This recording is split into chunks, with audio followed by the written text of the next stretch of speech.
Right. All right. What's up, my man Nate? Nate Amico, the one and only. What's happening? What's good, man? How you doing? Good to be here. Chilling. I appreciate you coming on my little cast. We talked about it when we were when I was in Tucson like 3 weeks ago now. It's crazy how quickly time has flown by, but Uh, we were like, dude, we got to get you on. You have things that you need to talk about. You need to get out into the world. Dude, it's been longer than 3 weeks. Has it Been really? over, yeah, bro. It's been over a month. Oh my gosh, dude. I honestly, it feels like a month because I've started back at school. I've started working, and it's like nonstop. The way my schedule Really? is with school, we go 1 through 8, and I have a lunch, and I have what's supposed to be a planning period, which Yeah, is supposed to be like 40 minutes, but in reality, that planning period is kind of just like catching my breath yeah. and Chill, relax a, for a little bit. yeah, a little bit of grading if I can, but I usually have students in and out, teachers in and out. So it's nonstop 8:25 to 4:15. It's what I signed up for. I don't want to sound like I'm complaining, but Yeah. it's nonstop. You just started back up at school. Well, before we get into it, what you're doing, why don't you tell the people who you is a little bit, bro? Why don't you tell the ladies that you're a little single and ready to mingle? Shit. All No, right. I'm just fine. So my name's Nate Amico. Obviously, as you said earlier, I'm born in the greatest city in the world, the city of champions, Yikes. Boston, Massachusetts. Oh my Boston, god. Massachusetts. All right, I'll give you Red that. Sox, Patriots, Celtics, Bruins, you name it. All Um, right, all right. Dad worked for the government, so we moved around a little bit. I lived in Boston for the first like 5 years of my life, and then I had most of my like elementary childhood. I grew up in Youngsville, North Carolina. It's like a small town outside of a Wake Forest, Raleigh area. Um, so I had most of, like I said, my little childhood out there on the East Coast, and then we moved out here to the high, dry desert, Tucson, Arizona. Oh, love it. Gotta love it. Greatest city Yeah, on earth, as said no Richard one would say. ever. Yeah, Said no one except ever, except for except for Richard. Richard Buona. That So Joker thinks Tucson is the greatest place in the history of the world. yeah, I beg to differ. But I don't get it. it's a great people here though. Met you there obviously when we came down here. So there's I guess we could take one good thing away from Tucson. Facts, facts, facts. But yeah, came out here when I was in middle school and been here ever since. Went to high school out here. So been here for like 10 years now, dude. It's crazy. Where did you say your dad worked? You kind of said that real quick. Your dad worked for. I mean, I know where he works, but where did he work Oh for? yeah. He works for the government. So he he was in the Navy and once my older sister was born, he got out of the Navy and he started working for the federal prison. So he started off in San Diego. That's where him and my mom met. And And where's your then, mom from? my mom is born and raised in Buenos Aires, Argentina, all the way in South America. So Sheesh. yeah, crazy. And my dad is from Terryville, Connecticut, small town in Connecticut's small as it is. So, but yeah, crazy how that works out, man. Argentina and Connecticut. Dude, that's insane. Have Yeah, you it's have you crazy. been back to Argentina? I've been there twice. The last time I was there was a while ago. I was in like I was little. I think I was like 13. It's been a while, but it's You were hard. little. Yeah, You're probably a buck 10 back then, something like that. acting like Yeah. you could dunk all over me, tripping No, like a I could. I goofball. still can. Yeah, no, it's been a while though. It's yeah, we went out there twice. It was cool. We went for like a long time because it's so expensive to fly. Like my whole family. I got a big family, so there's 5 kids in my family, so it adds up with plane tickets and everything. So we when we went out there, it was for like almost 2 months. So Dude, that's yeah, facts. When I was growing up in Utah in Salt Lake City, we would drive down to Tucson every year, and there's 7 kids in my family, and so also people in our church would want to come down to the Tucson Bible Conference as well. And so we would have like three, if I remember correctly, like I always felt like three bus loads, like vans, 15 passenger vans, completely full, carpooling from Salt Lake City all the way down to Tucson, which for people that don't know, Tucson pretty much just borders Mexico. There's no, it's pretty much is Mexico. I'm not going to lie. Yeah. And so you have the top of Utah all the way down to the bottom of Tucson. It was like 16 hours. It was gnarly. And, but I mean, it was way cheaper than trying to buy everyone plane tickets all the way Yeah. down to Tucson. It was, I mean, it doesn't even compare. It's pretty interesting how like plane tickets and the price of plane tickets has lowered tremendously just from now. If I go to, Columbus, Ohio, and I want to go to LA, I can find something for like $200 round trip. It's Yeah. insane.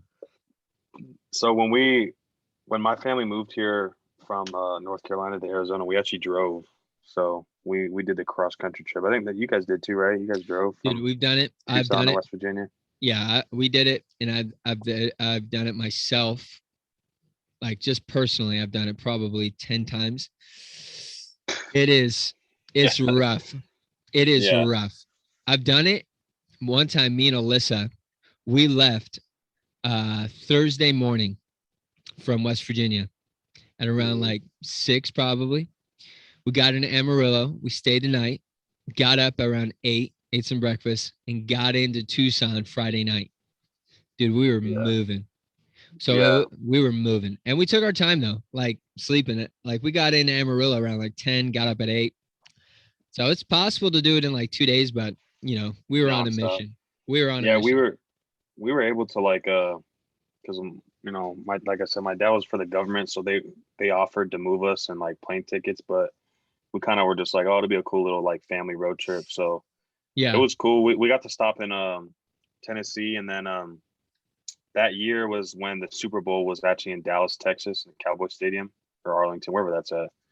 And so we stayed 3 days and 2 nights at the Great Wolf Lodge in Texas. And like the last like day we were there was a bunch of like Steeler and Packers fans coming in, like staying at there was the little like hotel resort we were at. Yeah. Yeah. Yeah. But dude, Texas, it felt like Texas took 4 days just to drive through. I mean, we had to Bro. go all the way through it, and Oh it my. was like it's such a drag to go through Texas. Like, Dude, Texas is like 20 hours. It's bro, insane. It's stupid. and Who? mind you, Oh I'm my 12 years gosh. old. I'm 12 years old. I have a younger brother who's 9 under me at the time, so it's like I don't even know how annoying we were to my parents driving. Are Oh, we there yet? Are we there yet? probably just as annoying as you are now. Oh yeah, good one. Maybe more so.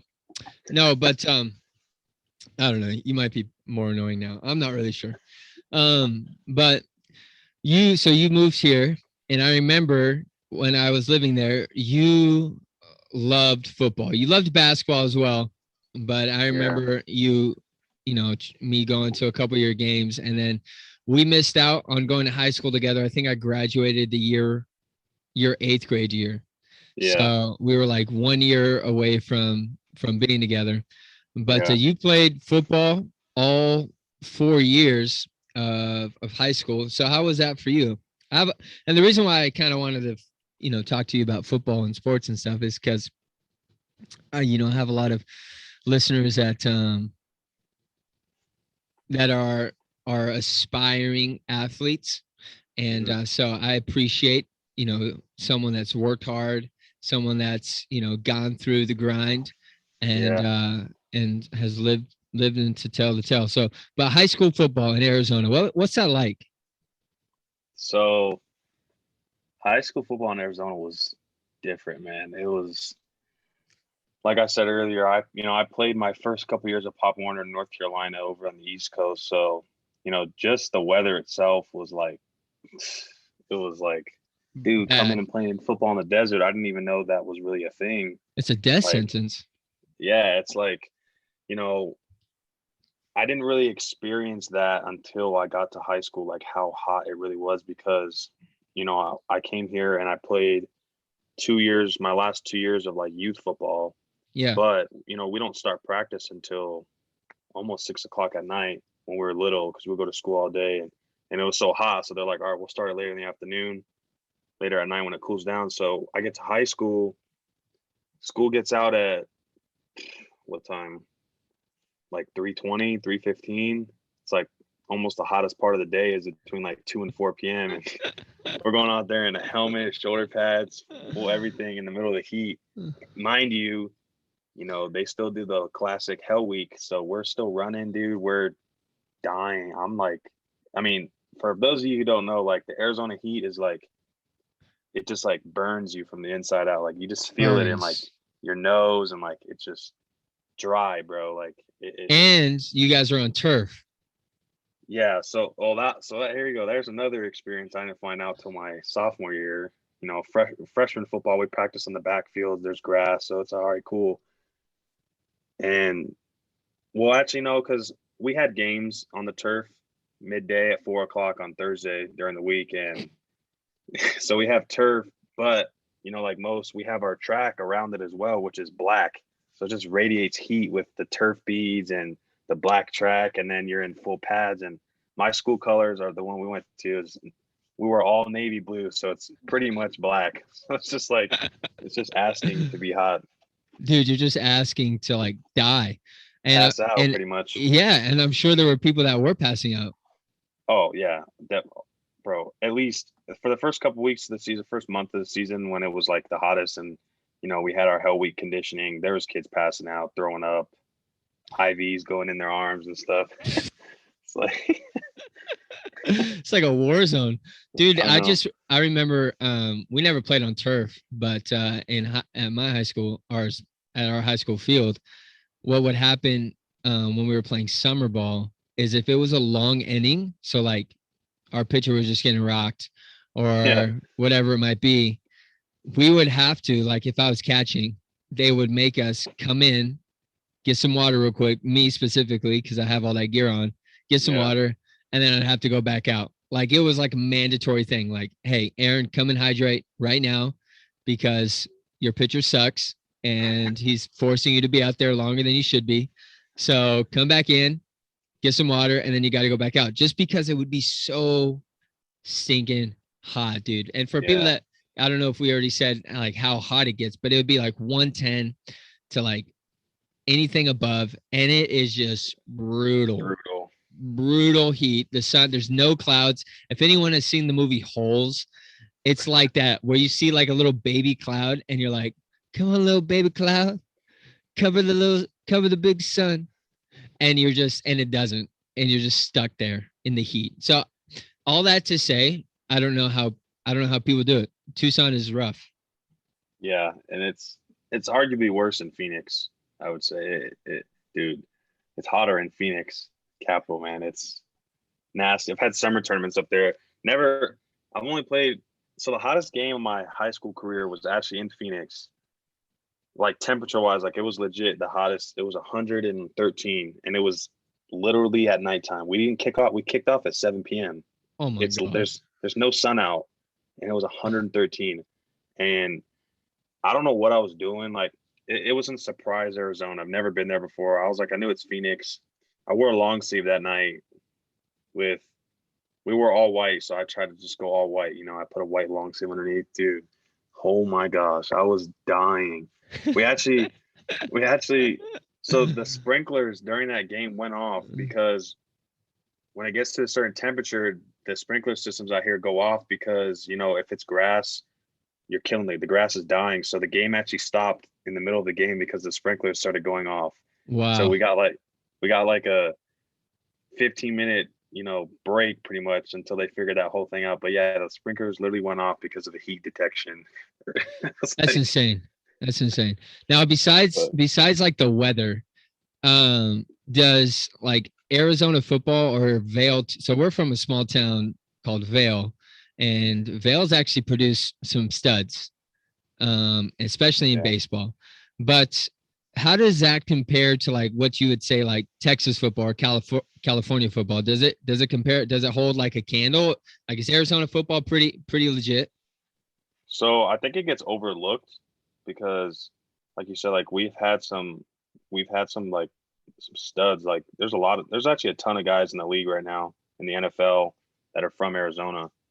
Like Vale is a small town where we're from, so there's not many from our particular town. But like Phoenix, Arizona, there's tons of guys in the NFL right now, and not a lot of people like they're like, oh, it's Arizona. Okay, sure. There's no talent there, whatever. Of course, California and Texas, Florida, those are probably like the three biggest states as far as football goes, and you got more people to pull from. Obviously, it's a bigger state, there's more talent. So, but I mean, honestly, it's hard. Like, it's pretty hard playing, or it was hard playing here, especially in high school with the whole like recruiting process. It's very hard because like you're competing with all those thousands and hundreds of thousands of kids across the country, and it's like you got to stand out. Why is a college coach going to want to pick a kid from this little small town of Vale when he's got a kid in Arlington, Texas, or Yeah, yeah, Northern California? So it's like it was yeah. hard, but it kind of like it was good in a sense. Had a chip on your shoulder.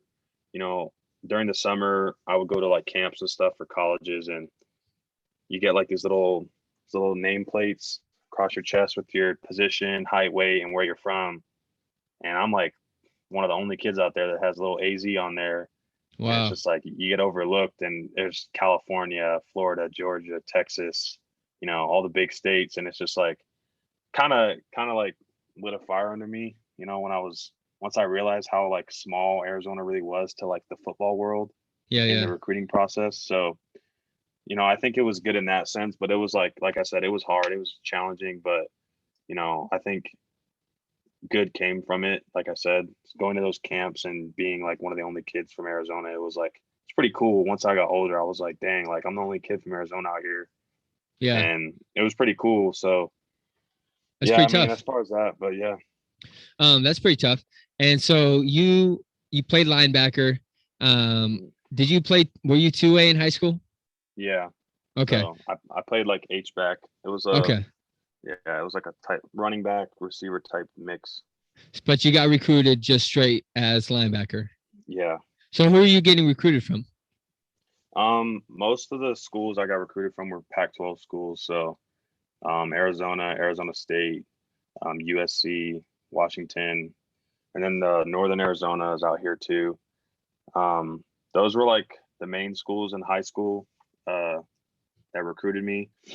And then, so basically the recruiting process was that thing was crazy. It was the best slash worst experience ever Yeah. because, when I'm a kid, there's like looking at college football and NFL, it's like you don't see all the stuff that goes into it. You just see like the product, or you see the result, I guess you could say. Yeah.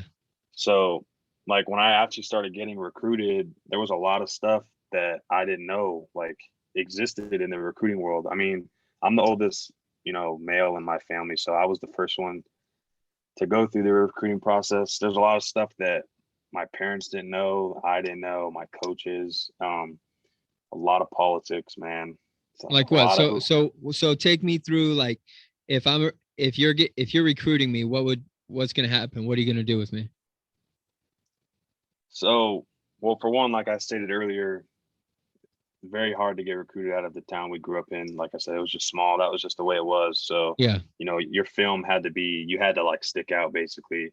And playing sports all throughout pretty much your whole life, you always got your coaches, your parents, telling grades, grades, grades. Those are crucial too. If you got a good GPA, it also Yeah. stands out. So it goes both ways as far as that. But like with the recruiting, it's like so my sophomore year going into my junior year, I went to every, like, they're called satellite camps, or just camps that colleges had. I went to basically every camp I could possibly go to. I went to Arizona. I went to all the ones in Phoenix for ASU.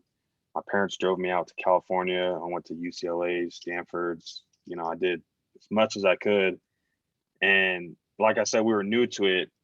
And I found out really quickly that if you weren't in like prior contact with a coach before those camps, you're just another number in the crowd. They collect your $50 and, Yeah. oh, Yeah. thanks for coming. So I learned that pretty quick. I went to all these camps. I I did really well, performed well, and it's like coaches don't recognize you at all. So that next year, junior year going into my senior year, I only went to camps that I was specifically invited to by a college. So Hmm. I had like, tech. Twitter was huge. That's where all the recruiting went down in high school was Twitter. Email kind of that doesn't really exist anymore. But yeah, Twitter was like a huge platform for recruiting. And so like I only went to the camps where like a coach was like, hey, like I want you to come to my camp. I want to see you in person. So I started narrowing it down that way. I only went to like 4 or 5 that year versus like 10. So Okay. yeah. But it was concentrated. Like you said, you were just there where you were wanted and where you Yeah, knew that you were exactly. going to be, where you were going to be seen. Yeah. So like going into the camps were usually on Saturdays. So for most of them, what I would do is, shout out to my parents as well. They drove me all over the country, spent all types of money on me for all these camps, hotels. So the Saturdays were the days of the camp. But what we do is we would go up the day before. So on Friday, I would meet up with the coaches, and they would give me like a tour of the school. They let you put on the uniform, take pictures, do the whole thing. That's And then tough. Saturday, yeah, it was super cool, man. I think the first like full uniform I put on was for San Diego State, and then I did Arizona's, and then ASU. It was sick, man. Yeah. It was That's tough. awesome. That's tough. Even if you don't end up going there, it's just like it's all part of the process. That's what I was saying earlier. It's like the best worst process ever. Yeah. But so you got to like tour the school, do the whole uniform, talk to the coaches, and then Saturday was the actual camp, and you just had to do your thing. And so So right out of high school, you're getting recruited. What made you choose the school that you ended up going to? so I wanted to stay home. Um, as crazy as that sounds, I wanted to stay in Tucson. I'm a big family guy, so I wanted like Shut up. I am. Hey, that's just how it is. I wanted my parents and my brothers and family, friends, and people from church to be able to come to my games and stuff. So Yeah. I ended up so I ended up going to the University of Arizona as a walk on. It's called a preferred walk on. It's a little different. I got recruited by Arizona late in my senior year, so there's a cap on scholarships each year, and for each position, and they had already offered all the linebackers, so but they wanted me on the team. So basically they give me a secured roster spot, but I'm not on scholarship. So I took Hmm. that over scholarship offers to NAU in Central Florida, which at the time sounded nice, but Yeah. Yeah. so I ended up going to the U of A, staying home. Uh, Rich Rodriguez was the coach who recruited me to play here. Um, some drama went down really quick before I even got there. Yeah. Rich Rod. Uh, I mean, yeah, West Virginians know Rich Rod pretty well, obviously, because that used to yeah, be our guy. him and Coach Castile. Those guys both came from West Virginia over Yep. to Arizona. But yeah. So I'm talking like 2 weeks before I graduate high school. Uh, I get these text messages because my best friend from since I moved to Arizona, went to high school together, middle school, played football growing up. He was also committed to Arizona, so we were going to play college ball together. And he sends me a text before school starts in the morning. We're like a week away from graduation, and he's like, "Bro, Coach Rodriguez got fired." And I was like, "What?" I was like, I thought he was like pranking me or something. I go on Sports Center, the daily, like the Tucson Yeah. Yeah. News, and sure enough, he got fired. And I was like, "Holy cow!" Like that was like super scary because for people who don't know about recruiting processes and all that, it's like he's the one who recruited me, like his coaching staff. So if a new coach comes in, they can bring in other guys, and it's like I could totally get lost. Yeah. Yeah. Um, so he got fired, and I was just like panic mode, dude. I was like, oh no, like there was a lot of uncertainty, like right before I graduated high school, and What did he get fired for? so basically his assistant that he had, he he fired her, and a little while later she filed a lawsuit against him for like sexual assault, saying that he was like, being Oh inappropriate yeah. and all that. Yeah. I remember that. So they had like it was like a mutual thing, and long story short, he beat the case. She was lying. She just wanted money. So he basically got fired for no reason, which sucked. It ruined a lot of stuff for me personally. Um, like I said, so I mean, we can go through the timeline because that was also when that happened. I went to Mexico for the U.S. team. Oh, We okay. can talk about that, But but did you end up staying at U of A for you stayed there for a year, correct? sort of. So Rich Rod got fired. The new coach came in, and I didn't have my roster spot anymore. I didn't know who he was. He didn't know who I was. So I ended up getting in touch with him, and I told him like, "Hey, I'm one of the I was on the list, but like I said, he didn't know who I was." Um, Yeah. so he brought in like a new coaching staff. Like I said earlier, it was Kevin Sumlin. He came from Texas A&M, and he brought his own staff, certain guys with him.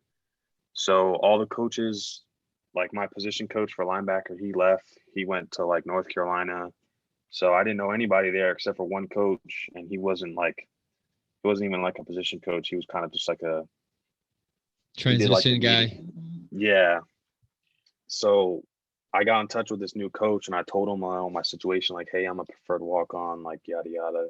And he's like, all right, well, he brought three guys or two guys that played my position from Texas A&M. He brought them over with him. So I was already like whoever was already there, I was in competition with, and then he just brought these two other guys, and it was just like, you keep getting bumped down on the depth chart. So Yeah, he yeah. basically made me come to like the actual walk on tryouts because to see me in person. And dude, he was there for like 2 minutes. He just showed his face and he left. So I ended up getting cut and never even got to play a game at Arizona, which really bummed me out. I ended up switching over to rugby, Yeah. which I was also recruited to play there as well. So my original plan was I was going to play both. I was going to do football, and then in the spring I was going to play rugby. Yeah. But after I got cut, I just went full time rugby for the rest of that year. But so before you went to the U of A, you played for the USA national team, or how's that work? No, so um, basically we had this kid from that transferred to my school. He was a kicker, and after once football season was about to end, he starts telling everybody like, "Hey, we're gonna start a rugby team here at our high school. My dad's gonna be the coach." And I was like, "Rugby?" I was like, I knew a little bit about it because my mom's brothers in Argentina, they grew up playing rugby, but I didn't know that was all I knew about it was that my uncles played it. So I played 1 year. I played my senior year of high school. It was an absolute blast. It was so much fun. Um, Me and my one of my best friends, Carter, we ended up our first years ever playing. We were all Americans. We got all American ballots for high school rugby. We got invited to play for these two big club teams. We went on like because there's like 11-man rugby and then there's 7-man rugby or 15-man rugby and 7-man rugby. So during the summer, we got invited to play for this big club, and we went to like Las Vegas for this national sevens tournament. Balled out, dude. Got MVP of the tournament. She. Yeah, it was a blast. So I ended up getting recruited to play rugby at U of A as well. And so after I got cut from the football team, I went over and I transitioned into like full time rugby for that first year, and it was fun. I had a good time. Rugby's different, no pads. It's a little more aggressive, a little more like tactical as far as like tackling goes and everything because you don't have Yeah, gear yeah. on, so you're not trying to get hurt. But Yeah, yeah. Okay, so you played rugby, then you ended up playing football though. You went back to football, right? correct, yeah. So couldn't let go of football, man. I loved it too much. So I ended up uh, going to a community college in San Diego, Southwestern College. After my freshman year at the U of A, I moved out there in fall of 2019 to play football again. Felt so good to be back. Um, just felt right, I guess. Rugby was fun, but it wasn't like my passion. So and I was just kind of trying. I still had like all years of my eligibility left, so I was like, I want to at least try one more time for football just to see. I don't want to have that regret. So I went the JUCO route, which was a grind, man. That was like it really tested my love for football, I guess you could say, because Dude, JUCO California, product. dude, California, they gave me no. They don't give you any scholarships, no housing, no Yeah, like yeah. no food, nothing, dude. I had to take out some loans for school. It was like $7,000 a semester for a community college. It was insane. Jeez. Um, my dad's best friend from the military actually lived like 10 minutes away from that school I was going to. So he came in super clutch. He actually let me live with them the whole year for completely free, which like Wow. saved. Yeah. So like that was a huge blessing. If he wasn't there, I probably wouldn't be able to come up with the money. So it was like huge, huge blessing. But yeah, so I played a year of community college football out in San Diego. Had a blast, dude. Met some really good people out there. It was like some JUCO football is like different, bro. It's like JUCO sports in general, but like I don't know, something about JUCO football is just like the boys there, like the dudes I met. I haven't seen them in 2 years, but I literally talk to all of them every day still. Like we got our group chats, and it was just like it's super dope. But yeah, so I played out there. Had a good season. I got second team All American for the country for like my position, which is pretty tough because community college, man, there's a lot of people like rotating in. It's not like high school or like Division 1 where it's like, all right, you're the starter, you're the second string, you're the third string. Starter plays the whole game pretty much. Um, dude, like 1, 2, and 3 all rotate because it's like Mhm. the college. Our coaches were trying to get us filmed so we could get out and go back to like a D1 school or get a scholarship to a university. So there was a lot of rotating. It was tough because there was a bunch of guys in the summer. For my position, there was like 25 dudes playing linebacker when I got there. Jeez. And I was just like, holy cow, like I've never seen this many in my life, like on one team. It's huge. I was used to like 10, 11, but they just started dropping like flies once the season started coming, Yeah. ineligible or just quitting, like whatever. So we made it to a bowl, a championship game. And that last game, we were down to 4 linebackers, bro. It was like, dude, we started off with 25 and went down to 4. It was tough though. I learned like a lot of football because I played like we ran 3 linebackers at that school I went to, and I played all three of those positions just because like I don't know, I was just one of the guys. I was able to like pick up on all the plays for all 3 of those spots, so it was a good experience. COVID, COVID hit Yeah, of course. end of the year, so kind of I started with that whole recruiting process again. When you go to community college, you try and get recruited to get a scholarship to university. So Um, I went back into the recruiting process, which I wasn't excited for because I figured out how it really was from when I Yeah, did in yeah. high school. Um, the last like 2 weeks of school, there was a handful of schools that came in. BYU came to see me, Boise State, NAU, and Texas Tech. Texas Tech was the school that was like messing with me the most. They really liked my film and stuff and my size and whatnot. So we had set up a visit to go there in March for their spring game. It was like a Oh, official yeah. visit.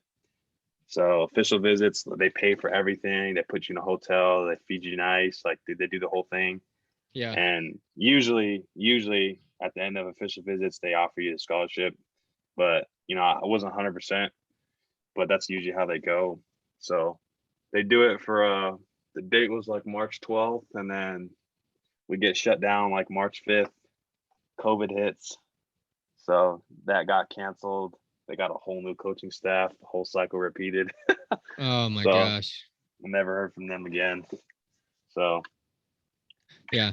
But everything, works out for a reason. yeah, And so you're done though. You're no more football. yeah, no more football for me. I'll probably coach later in my life. That's what I want to do when I'm older. But I'm just right now I'm just going to school full time and working a little bit. Where are you working at? I work at this little warehouse. My one of my friends from high school, his dad owns his own company, so it's like right next to my house. He lets me work with him he works around my school schedule, so it works out nicely.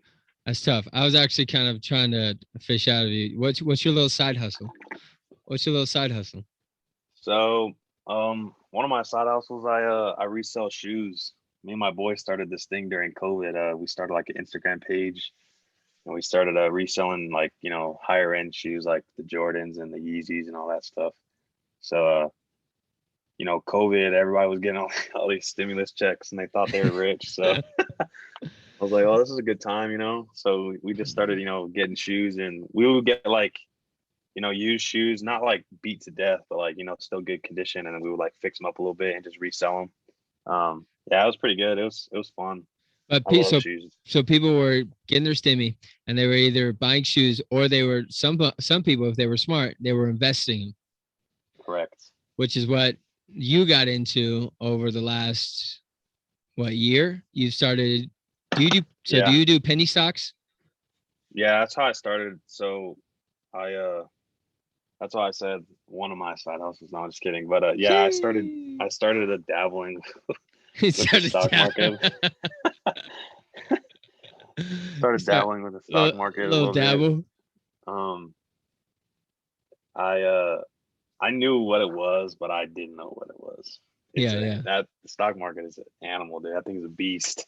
Uh, I started during COVID. I was just looking up stuff. I was just dude, I don't even know. I couldn't even tell you the things we did during quarantine, bro. We're just stuck in the house all day. I remember my dad talking about it. His retirement 401k, and that's sort of what the stock market. And I think what really like got me into it was my dad's twin brother. He's been in the stock market for a little while, but he made like some crazy amount of cash on like a penny stock, which I didn't know what it was. That's what you were just saying. Dude, a penny stock is basically a stock that's $1 or less. Mhm. It's literally cents, and he put like a couple $1,000s into this penny stock, and it ended up hitting $1, and he made bank off it. So I kind of got interested. Yeah. I was like, let me see if I can like. Especially when the kinda do it. government's giving you free money. Yeah, exactly. So I took that's what I did with my very first stimulus check. I put a little bit into the stock market. And you're I had hooked. no idea what I was doing. Yeah, I got hooked just because like, you're like, oh dang, like this is cool. I just made at the time I was like, dang, I just made $20, literally doing nothing. I was like, this is pretty cool. And so I started like doing like a lot more research on it, and um I started there's so much that goes into it. There's like chart analysis. So I started doing like a lot of research on it. What companies, my favorite, my biggest, like my very first like larger gain was like an electric vehicle company. Those are like really up and coming right now.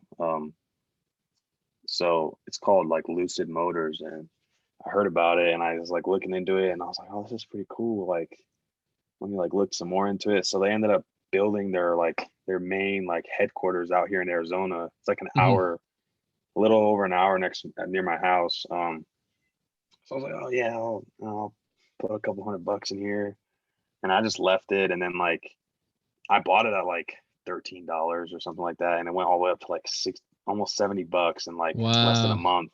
And Wow. I was like, I mean, I was hooked, bro. I was like, holy cow! Like, I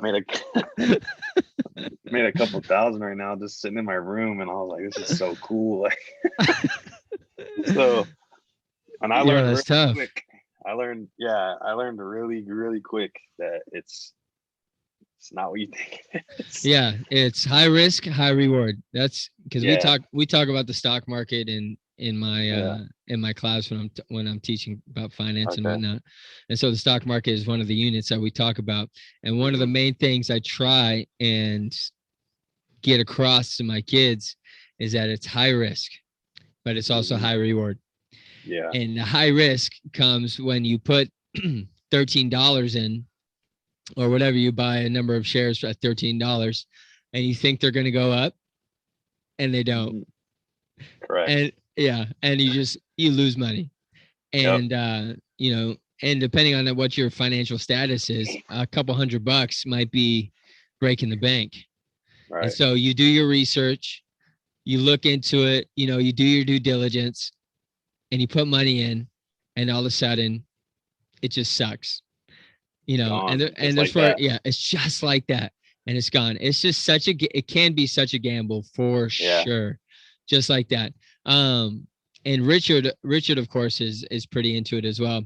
But if you were talking to someone, because you have, we don't have to talk about how much money you've made, but I know that you've been pretty successful and because you're very diligent in keeping track the stock market, where it's at, Yeah. trading and whatnot. You do a lot of day trading. So if you were to talk to someone that's wanting to invest inside of the stock market, what are you telling them? So like a new investor. I'm still a new investor, dude. There's so much I still don't even know, but it's just like you kind of just got to learn as you go. Yeah, yeah. I would say, I mean, you hear this everywhere, but it's really like you got to put in what you're willing to lose. Like whatever Mm, you put in, you got to be willing to lose it, and that's just the harsh reality of the stock market. I learned, like I said, I learned that really quick. Um, I made some decent profits like pretty quickly. My dad was telling me like, oh, I don't really want you to get in the stock market. Like yeah, yeah. he was kind of worried because like I got pretty hooked, and during COVID we were taking classes online at home. So once I was done with my little Zoom meeting, knocked out my homework, and then I was just on research mode all day, bro. Trying to trying to be the next Jeff Bezos or something. So, but yeah, dude, it's just like you gotta put in what you're willing to lose. I would like to start off, do like those penny stocks are so nice, man. Like, because those Yeah, things right there, those are low risk, high reward. I mean, yeah, you're yeah. you're buying you're buying a full share for 5, 6, 7 cents. So it's like, you put $100 in, you got like thousands of shares already. So it's like, and so I started doing like actual like stocks, and then that's how I started. And then you know, I eventually got into like day trading and like option trading, which is like that, right? That's like a whole different ball game. Option trading and day trading, that's like high risk, and it's like very high reward as well. But dude, those things go south in like the flip of a hat, or whatever the saying is. But yeah, it's like you gotta, yeah, like you said, you gotta put in your due diligence, and you gotta do your research, or you're just gonna lose it all. Like it's not. It is like a little sort of an easy way to make money, but if you don't put like your end of the work in, dude, like you can literally lose everything like in a matter of minutes. Like it's crazy how the stock market works. But yeah, I started doing that. Like I said, I'm still learning a bunch myself.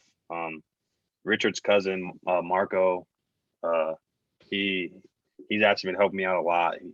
He's only been doing it for like a year, and he's phenomenal at it. Like he's just his research and like what he does. So I've been trying to.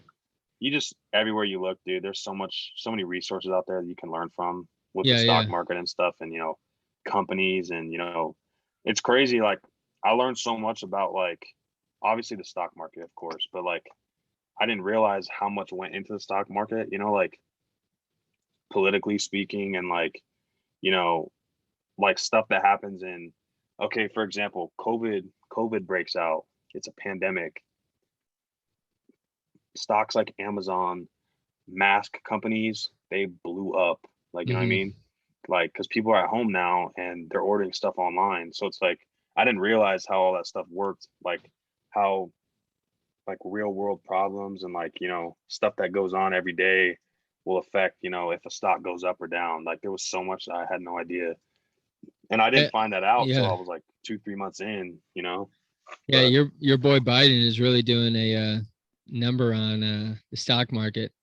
yeah, shout out him, man. Yeah, I shout I out actually Biden. that's that's actually when I got in, was when there was the big stock market crash back. What was it, March of last year Yeah, or dude. When it April? hit, oh man, I wish I would have bought so much stuff. Yeah. Oh So I my didn't. gosh. That's what I'm saying, dude. And that's another thing, man. Those shoulda, coulda, wouldas, they kill you. You lose sleep over it. especially with cryptocurrency right now, Oh because man, Bitcoin, cryptocurrency, as of today, Bitcoin is back up to like 50,000, dude. which it was just like 30. It was in its 30s just like Dude, 2 weeks ago. went back down to like the high 20s, bro. It was like, Oh my gosh. yeah, it was crazy, man. Like, I mean, a week ago it was at like 43,000, and now it's at 50K. That's like $7,000 jump in a week. It's like, Oh my gosh. Those are the shoulda, coulda, wouldas. Cause I'm like, I look at Ethereum, I look at Bitcoin, and I'm like, I really want to jump in, but and I have a little bit, not even I don't have a full share of either, of course. yeah, Definitely not a Bitcoin. But I'm like, I just don't have the capital to be like, okay, if I put this money in, I'm willing to lose it. I'm not there yeah, yet. I know it's tough. Like another thing too, like there's like this big saying that goes around, like with the stock market, like FOMO is huge, like fear of missing out. So like you Bro. see this stock like climbing up, and you're like, man, I gotta get in. Like you have to tell yourself, it's so hard to do it, but you just have to tell yourself, like, dude, there's gonna be another one out there. Like there's so much money out there to be made with the stock market. It's not even funny. Like there's always gonna be another stock that blows up. You know what I mean? Yeah, Like yeah. so that's when like your research coming in, like you just gotta like put the time in and you'll figure it out. Like speaking of like cryptocurrency, that was like one of my big.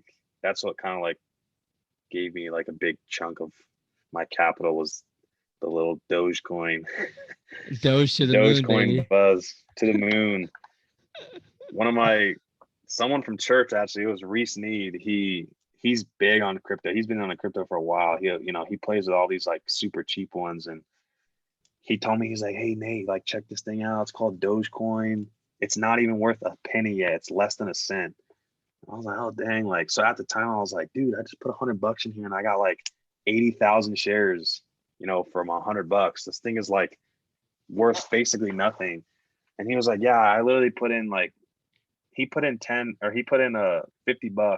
and he made $1,000 profit in a year just from it going up like a tenth of a cent. Like it was crazy. So I was like, dang, that's pretty cool. So I threw a couple $100 in, dude, when it was like I said, less than a penny. And then this one random day it started going up, and it went up to like 3 cents. And I was like, dude, like my account like tripled, bro. Now it's at like I was 30 cents. It got all the way up to just, I think it's high. It's dude, been like 36 cents, if I'm not mistaken. no, dude, it hit 77 cents, dude, Oh almost my hit a gosh. dollar. Oh man. Yeah, When and did it that took a happen? big. That happened in June. Okay. Okay. And then everything went down a little bit. May, I'm sorry. May. It was at like 70 cents. I'm sorry. Yeah. And dude, it's so hard, man. Like when you see it going up, like you have to have like I said, like I just learned you have to learn as you go, which sucks because like you lose money from it, but that's just the way it is. Like, Because you it think maybe it will keep going up. exactly, dude. Like And then it peaks. dude, it peaks and then it just starts free falling, and then you just like, no. It's because of all the Reddit users. Those Yeah, people man, control dude, so much. like that stuff too. Like I didn't know anything about the Reddit world and insider trading and everything. And it's just like, bro, it And then sucks. and then Elon Musk too. Yeah, Anytime he says something good about Bitcoin, it goes up. yeah, Every time he says something bad, like you can no longer buy a Tesla with Bitcoin, dude, it tanked. it tanks so bad. It went from And like what 65K down to like 30. bro, it was crazy. I was watching it just, I mean everyone was, but I was just Yeah. watching it just go down and keep going. I was like, "Oh my gosh, that's one of the frustrating parts about it. Obviously it's volatile. The stock market is so volatile, but the crypto is so volatile because of famous people like Elon Musk Hmm. just being like, yeah, Bitcoin is sucks, Doge to the moon, and then the next day saying Doge sucks, Bitcoin to the moon. It's like, Yeah. and the SEC I think was trying Hmm. to get him in trouble, Jan- but yeah. because he's a private Janet citizen, Yellen. yeah, Yeah. The thing with crypto, so like the New York Stock Exchange stock market, it's got hours. It's Monday through Friday, 9 9 a.m. to a.m. 4 Eastern. p.m. Yeah. and cryptocurrency doesn't have that. Those regulations. So it's Monday through Sunday, 24 hours. It's rolling. So, dude, it was like really bad. Like it was consuming me because like I had like I had this Dogecoin and I'm watching it like all night long, bro. Like 2, 3, 4 in the morning. Like I'm just paranoid. Like, oh, I don't know if it's gonna drop or it's gonna go up or down. And I was like, dude, and I like took a step back. I was like, all right, I gotta chill. Like I got I can't do this every day. It was like, but yeah, like cryptocurrency, that thing is 24 hours running, dude. It doesn't, and that's the thing, man. Stock market doesn't care who you are, bro. It Dude, just it wants your comes for you. money. Comes straight for your neck. It comes for your neck. How is President Biden been affecting it for you? Um, so I wasn't in the stock market. I've only been in the stock market since he's been in office. So I guess you can say I don't know. I mean, I've talked to people like, my parents, my dad's been in it, and some other friends. They were in it, when President Trump was in office. And, I know like the economy isn't as good as it was. So, like I said, this is the only market I know because I've only been doing it for like 7, 8 months or whatever, 9 months. Uh, so, like I said, I don't know what it's at its peak. I've seen it peak this year. You know what I mean? Like I've seen the highs and lows of this year, but Yeah. I don't really, like I said, this is the only thing I have to compare to. So I can let you know in 4 years or 3.5 years when we Hey, get a when new president. when Kamala Harris is president, Oh yeah, then geez, man, who knows what's gonna happen then? We probably won't even have a stock market. what are we gonna have? There's dude, so there's all this buzz, these rumors going around that like beginning of next year, you know, February, March of next year, like the stock market is gonna crash like harder than it's ever been. Like they were talking like reconstruction. I've heard that. Yeah. Like, I mean, obviously the worst, stock market economy crash we've had up to date was like the Great Depression. And, when that happened, they were saying it to me worse than that, which I was like I said, I don't even know. I wasn't alive back then. So I've only heard about it in history class and whatnot. But they're saying it's going to like reconstruct like the way the stock market is ran. Like like all the fundamentals it has right now, it's like completely out the window. Like they're going to completely like reconstruct it. So I was like, so like you hear stuff like that and it's like, dude, like you gotta like make decisions amongst yourself. Like, all right, should I like keep my money in there or should I pull it out? Or it's just like, you just gotta do your research, man. Yeah. And it's definitely it's not frightening. Like I'm not afraid, but it's definitely Yeah, concerning right. when your money is like reliant on a president giving businesses tax breaks or not giving them tax breaks, and now they have less Hmm. money to put back into R&D and Right. less money to open up new restaurants or new services, provide new services for people, or shut Yeah. down oil industries, or try and get oil industries outside of the US and make deals with them. And it's just like, oh my gosh, if the government would just leave private businesses alone, we would be fine. It would flourish, bro. Like, We would flourish. If like, if they would just leave capitalism to do its thing, we'd be fine. mhm. We would Like be I said, okay. like I don't. I mean, obviously, I know like I was saying, like this is all I've known so far was like with this current economy, but like when you only have a handful of companies like doing good, you had like I don't remember what it was. I mean, I could look it up the exact one, but dude, like Amazon throughout COVID, like holy cow! Like if you would have put in, I saw something like all the shoulda, coulda, wouldas, all that stuff. If you put in like a certain amount of money or like Tesla, dude, Oh I my. mean, like, but like Amazon, like during COVID, just blew up because people were just ordering stuff from the house, And and it's no one was going yeah, and it's the government's fault that it blew up. For the right. when the government said that no one else can buy anything from anywhere else except for your house, you have to shop from your house. Dude, I'm not kidding you. Amazon's driving by my house right now. So I look out my window. That's the devil. That's And then dope. and then the government says, okay, you can only buy from Amazon because you can't leave your home. Now Jeff Bezos becomes a trillionaire. Or he became like a whole nother, he didn't become a trillionaire, but he became like a whole nother classification Mhm. in like his wealth um over COVID. He's the only person to get Who richer. made Not off the the only, pandemic? but yeah, off of a worldwide crisis. And this man is getting richer. Why? Because the government said, we will tell you where to shop. If the government would just, and I don't care about, oh, Aaron, it was COVID. I don't care about that. The government doesn't get to choose that Walmart gets to stay open and little mom and pop shop gets to stay closed. Who the Right. heck is Walmart? I mean, sorry, who the heck is the government to say Walmart gets to stay open and not you? What the Right. heck are we doing relying on these goofballs to tell us what businesses can stay open? Because Which, guess what? Walmart continued to flourish mhm. while small business got hurt. Yeah, and it's like, dude, the reality, like their whole thing with, people, like, okay, we got to quarantine and whatnot. Which I agree. I'm not saying like, COVID's definitely real. You know what I'm saying? Like people did die from it, whatever. Not whatever, but you get what I'm saying. It's like you got a local business. You're not gonna have as much people in there as you do as a big Walmart or a big Target. But it's like, but yeah, like those companies, man. Okay, so Jeff Bezos, he became $86 billion richer during the first year of COVID.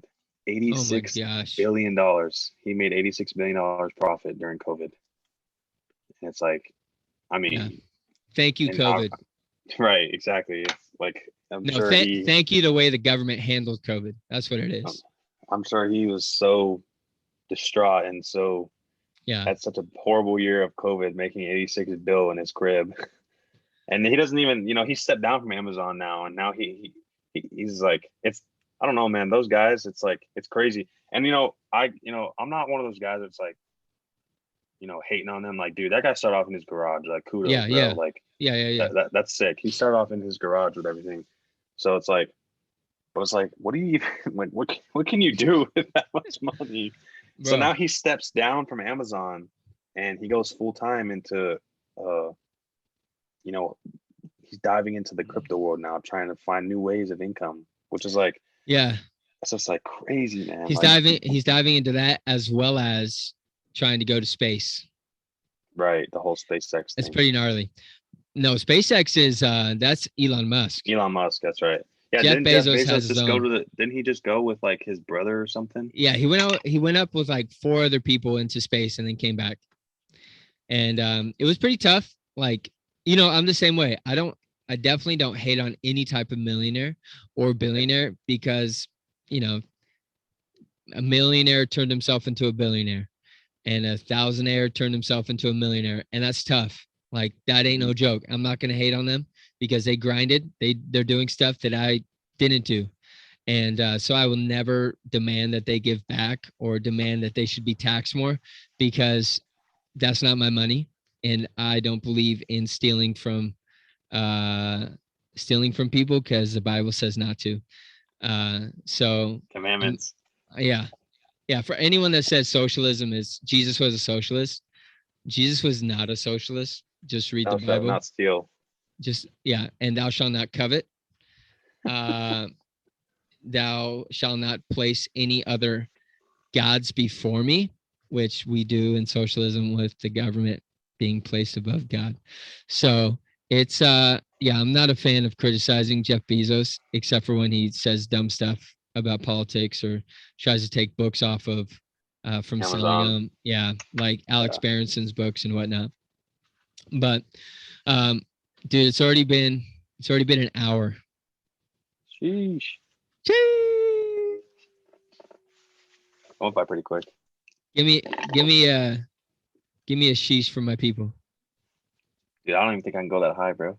Chee!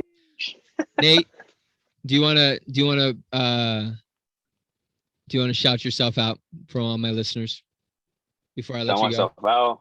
Sure, man. Go Follow ahead. me Go on the ahead. gram. Follow me on the gram. And Amico _8. How Follow about on me on the Twitter? gram. You got a little Twitter handle or what? Yeah, I got Twitter too. It's the same thing, except it's a _2, Nate Amico _2. But Would yeah, you appreciate you for. be Go ahead. willing to take people's money and invest it for them? No, I will Too, not do that. Not too, yet. Too much. Too much. I have to convince myself I'm okay with myself putting my own money in there. I dude, don't want to be responsible. that would be too much stress. That's what people do, man. That's those brokers do. But it's way too stressful. I couldn't do it. Bro, that stuff ain't no joke. I would not want No, to be responsible for someone else's money, no, not at all. especially right now. No way. Nate, dude, I appreciate you coming on, talking a little bit about life, talking a little stock market action with me. Yeah, appreciate you, man. Thanks for having me on here. It was fun. Good to Yeah, be here.